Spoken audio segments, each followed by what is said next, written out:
Assalamualaikum warahmatullahi wabarakatuh. Perkenalkan, saya Siti Karima Amalia selaku perwakilan pelaksana dari program holistik pembinaan dan pemberdayaan desa oleh Himpunan Mahasiswa Kesehatan Masyarakat Fakultas Kedokteran Universitas Lambung Mangkurat yang kali ini akan mempresentasikan mengenai laporan penilaian kemajuan pelaksanaan dari PHP 2D yang telah dilaksanakan oleh Himakesmas FKULM mengenai layanan manajemen gizi seimbang ibu dan anak berbasis kearifan lokal wilayah lahan basah pada Desa Sungai Landas.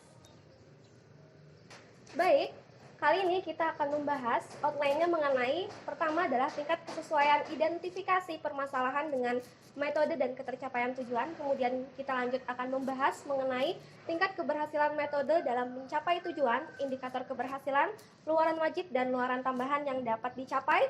Kemudian kita akan membahas mengenai tingkat pencapaian indikator atau jumlah indikator yang dicapai serta tingkat capaian luaran wajib dan tambahan. Kemudian kita akan membahas tentang tingkat kesesuaian pelaksanaan dalam aspek biaya, personil, waktu, alat, metode, dan komponen bahan. Kemudian kita juga akan membahas kekompakan tim, peran dosen, dan potensi keberlanjutan. Baik, kita memasuki outline pertama adalah membahas tentang tingkat kesesuaian identifikasi permasalahan dengan metode dan ketercapaian tujuan. Untuk pertama adalah permasalahan mengenai rendahnya pengetahuan akibat rendahnya pendidikan, menggunakan metode edukasi terkait gizi dengan tujuan untuk meningkatkan pengetahuan dan sikap, dan ketercapaian tujuan yang telah dicapai sebesar 85%. Kemudian permasalahan mengenai banyaknya ibu hamil wanita usia subur memiliki lila di bawah standar, yaitu di bawah 23,5. Menggunakan metode pelatihan pengukuran antropometri dan pembuatan makanan bergizi dengan tujuan untuk memandirikan masyarakat dalam mengetahui status gizi dan cara memenuhi gizi masing-masing. Dan ketercapaian tujuan sudah mencapai 85%. Kemudian permasalahan mengenai metode pendampingan yang kurang efektif dengan menggunakan metode pemberdayaan kader kesehatan desa dengan tujuan untuk meningkatkan kemampuan kader kesehatan desa dalam memberikan pendampingan kepada masyarakat sudah mencapai ketercapaian tujuan sebesar 85%. Baik, untuk keberhasilan metode sendiri, di sini ada 3 bagian, yaitu pertama adalah metode edukasi, kemudian pelatihan, dan ada metode pemberdayaan. Nah, untuk metode edukasi sendiri itu memiliki tujuan untuk meningkatkan pengetahuan dan sikap. Dengan capaian indikator keberhasilan yang telah dilaksanakan sebesar 85%, capaian luaran wajib 90%, dan capaian luaran tambahan sebesar 100%. Nah, untuk lebih jelasnya mengenai indikator keberhasilan, luaran wajib, dan luaran tambahan juga akan dijelaskan pada slide berikutnya. Nah, untuk metode pelatihan sendiri itu dengan tujuan untuk meningkatkan keterampilan dan kemandirian. Capaian indikator keberhasilannya sebesar 85%, capaian luaran wajibnya sebesar 90%, dan capaian luaran tambahannya sebesar 70%. Dan untuk metode pemberdayaan dengan tujuan untuk meningkatkan kemampuan dan keberlanjutan, itu capaian indikator keberhasilannya sebesar 75%, capaian luaran wajibnya sebesar 90%, dan capaian luaran tambahannya sebesar 70%. Oke, baik. Udah. Baik, selanjutnya kita akan membahas mengenai tingkat pencapaian indikator. Yang pertama di sini ada mengenai tujuannya adalah membantu mengatasi permasalahan manajemen gizi melalui peningkatan pengetahuan, sikap, dan keterampilan masyarakat dengan indikator meningkatnya pengetahuan, sikap, dan keterampilan masyarakat. Di sini termasuk kategori bagian edukasi ya. Di sini ketercapaiannya sebesar 85%. Kemudian tujuan untuk menerapkan konsep pembinaan dan pemberdayaan masyarakat melalui komunikasi informasi edukasi menu gizi seimbang. Indikator yang tercapai adalah meningkatnya status gizi masyarakat minimal sebesar 10%, ketercapaiannya sebesar 75%. Yang artinya di sini termasuk bagian pemberdayaan. Kemudian untuk membangun kemitraan dengan stakeholder dan lintas sektor, indikatornya adalah adanya kerjasama dengan stakeholder dan lintas sektor. Ketercapaiannya sebesar 75%, dibuktikan juga dengan adanya surat kerjasama di slide berikutnya nanti. Kemudian untuk tujuan pembentukan kelompok kerja dengan indikatornya adalah adanya kelompok masyarakat sadar gizi yang terhimpun dalam rumah peduli gizi. Ketercapaiannya sebesar 75%, dan ini juga termasuk dalam indikator metode pemberdayaan. Kemudian untuk tujuan peningkatan koordinasi dan komunikasi antar lembaga-lembaga lokal, indikator yang tercapai adalah tercapainya koordinasi dan komunikasi antar lembaga-lembaga lokal, ketercapaiannya sebesar 85%.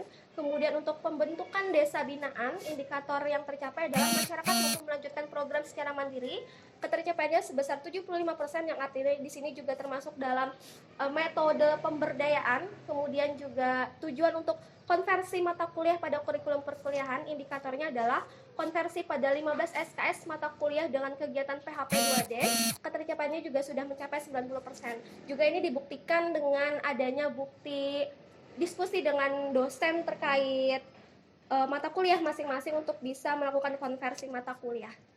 Baik, kita mencapai bukti mengenai indikator tentang tingkat pencapaian konversi mata kuliah. Di sini juga tertera sudah buktinya, ada surat SK dari Prodi mengenai konversi mata kuliah yang sudah disepakati oleh dosen masing-masing untuk bisa mengonversi kegiatan PHP 2D ini ke dalam nilai mata kuliah.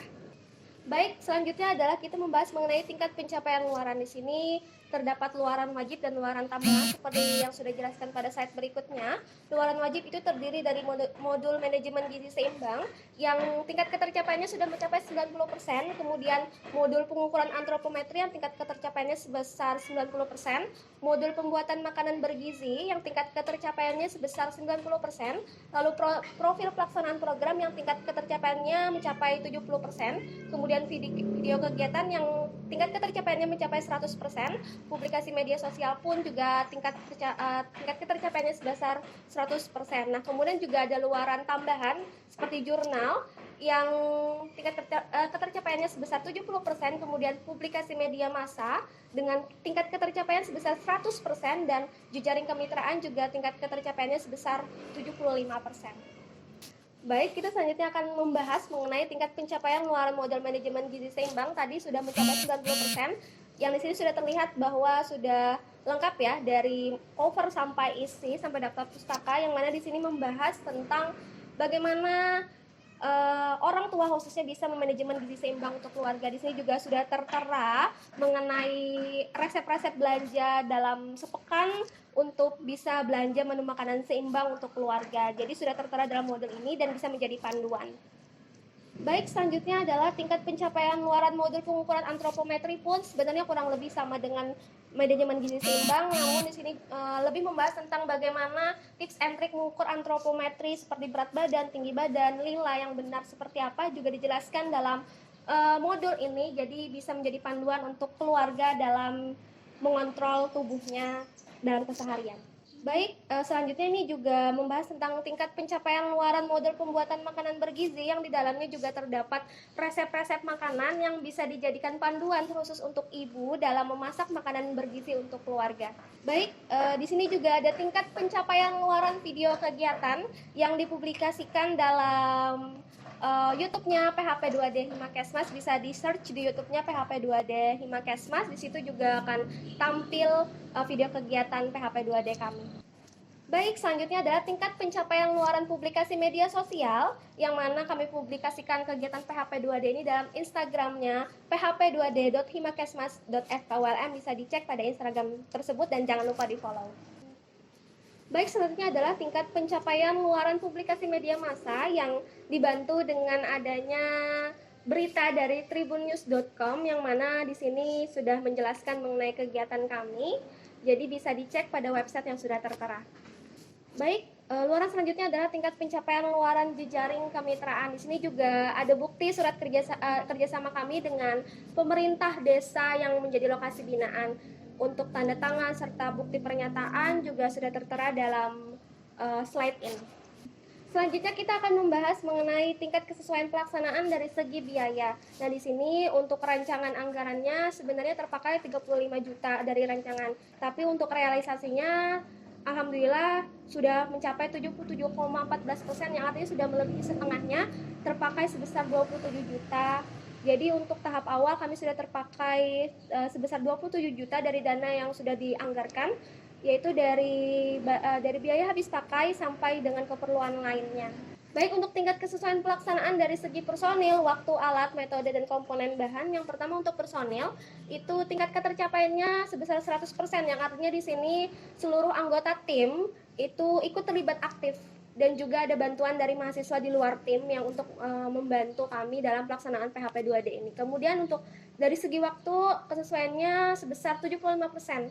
Karena terjadi pergeseran waktu pelaksanaan program dikarenakan adanya PPKM di lokasi binaan kami, jadi terpaksa untuk bisa mengikuti aturan pemerintah kami mengundurkan terjadi pergeseran waktu dalam pelaksanaan PHP 2D tersebut. Kemudian untuk alat, kesesuaiannya sebesar 100%, yang artinya di sini peralatan yang digunakan dalam kegiatan tercukupi sesuai kebutuhan. Nah, untuk metode sendiri, kesesuaiannya sebesar 85%, yang artinya metode tidak digunakan sama persis seperti yang sudah direncanakan karena memang menyesuaikan karakteristik masyarakat. Kemudian untuk komponen bahan atau materi terlaksana sebesar 90%, yang artinya hampir seluruh komponen materi tersampaikan kepada masyarakat. Untuk kekompakan tim sendiri, di sini ada beberapa item ya, ada 2 item, yaitu komunikasi dengan dosen.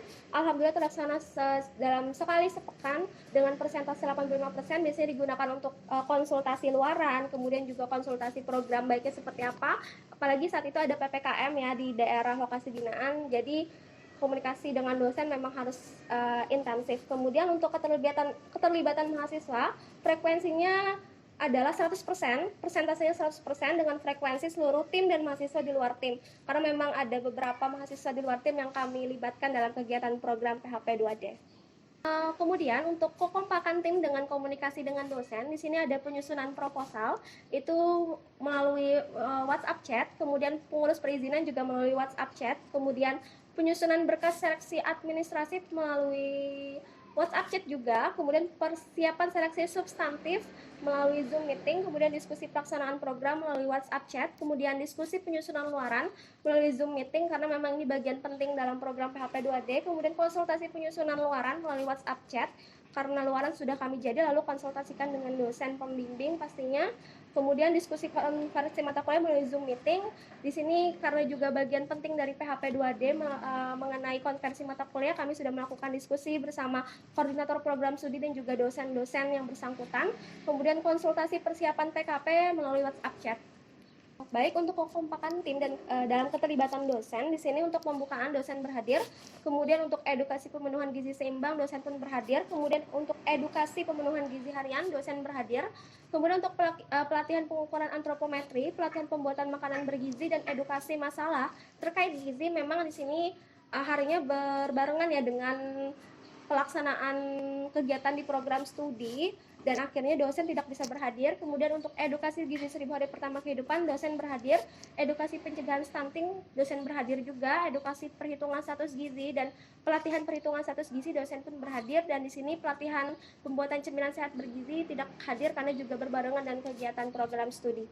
Baik, ini adalah kekompakan tim dalam keterlibatan mahasiswa. Di sini ada 15 pelaksana ya, dari Muhammad Azmianur sebagai ketua, artinya koordinator program. Di sini saya Siti Karimah Amalia, Riana, Zaliha, dan Dewi Firani sebagai PIC acara. Kemudian ada Weta Eksafaring Susanto sebagai PIC keuangan, yang dalam hitungannya adalah bendahara. Kemudian Nur Aida sebagai PIC kesekretariatan, sekretarisnya. Kemudian Hafiz Akmal Hidayatullah, Didan Rahadian Ridho Ilahi, Fariha Putri Amalia, Amalia Juwita Hasri, Lutfi Hana itu sebagai PIC perlengkapan, kemudian M. Rizky juga sebagai PIC dokumentasi, dan Imilda Safitri dan Leni Indah Cahyani sebagai PIC-nya konsumsi. Baik, selanjutnya adalah peran dosen. Di sini peran dosen memang sangat penting ya sebagai pembimbing kami dalam melaksanakan program PHP 2D ini. Yang pertama adalah memberikan masukan dalam perencanaan dan penyelesaian masalah terkait program. Karena memang di sini kami ada konsultasi dengan dosen juga, jadi dosen sering memberikan masukan, saran mengenai program ini. Kemudian ikut terlibat hadir langsung dalam kegiatan, apalagi dalam sesi pembukaan dan sesi-sesi beberapa materi memang dosen memantau juga dalam kegiatan ini. Kemudian untuk membantu mahasiswa dalam menyelesaikan luaran kegiatan ini juga poin penting, karena memang luaran-luaran seperti modul memang harus dikonsultasikan kepada dosen-dosen terkait untuk bisa digunakan sebagaimana mestinya untuk masyarakat nantinya, seperti itu. Baik, kemudian kita akan membahas potensi keberlanjutan. Di sini alhamdulillah ya, dengan adanya dukungan dari kepala desa, tim PKK, kader kesehatan desa, serta pihak puskesmas setempat dan antusias masyarakat khususnya, kegiatan ini memiliki potensi keberlanjutan sebesar 80% yang tentunya didukung dengan pembentukan kelompok masyarakat sadar gizi. Alhamdulillah di sini masyarakat responnya baik, dan juga terdapat dukungan luar biasa dari kepala desanya. Jadi untuk bisa melakukan keberlanjutan program dari program ini dan menjadi desa binaan selanjutnya, seperti itu. Kemudian ini beberapa dokumentasi ya mengenai kegiatan. Di situ juga terdapat pembukaan. Kemudian di sini ada mengenai pelatihan ya, pelatihan pengukuran antropometri Kemudian juga di sini ada pembuatan makanan bergizi ya di sini. Di sini juga ada penimbangan berat badan dan pengukuran tinggi badan juga. Pelaksanaan kegiatan dibawakan oleh dosen yang ahli di bidangnya. Kemudian di sini juga ada reward ya untuk warga mengenai tanaman obat keluarga seperti itu. Baik, terima kasih. Saya mewakili panitia pelaksana. Jikalau terdapat kesalahan dari segi perkataan maupun perbuatan, mohon dimaafkan karena kesempurnaan hanyalah milik Allah Ta'ala. Wassalamualaikum warahmatullahi wabarakatuh.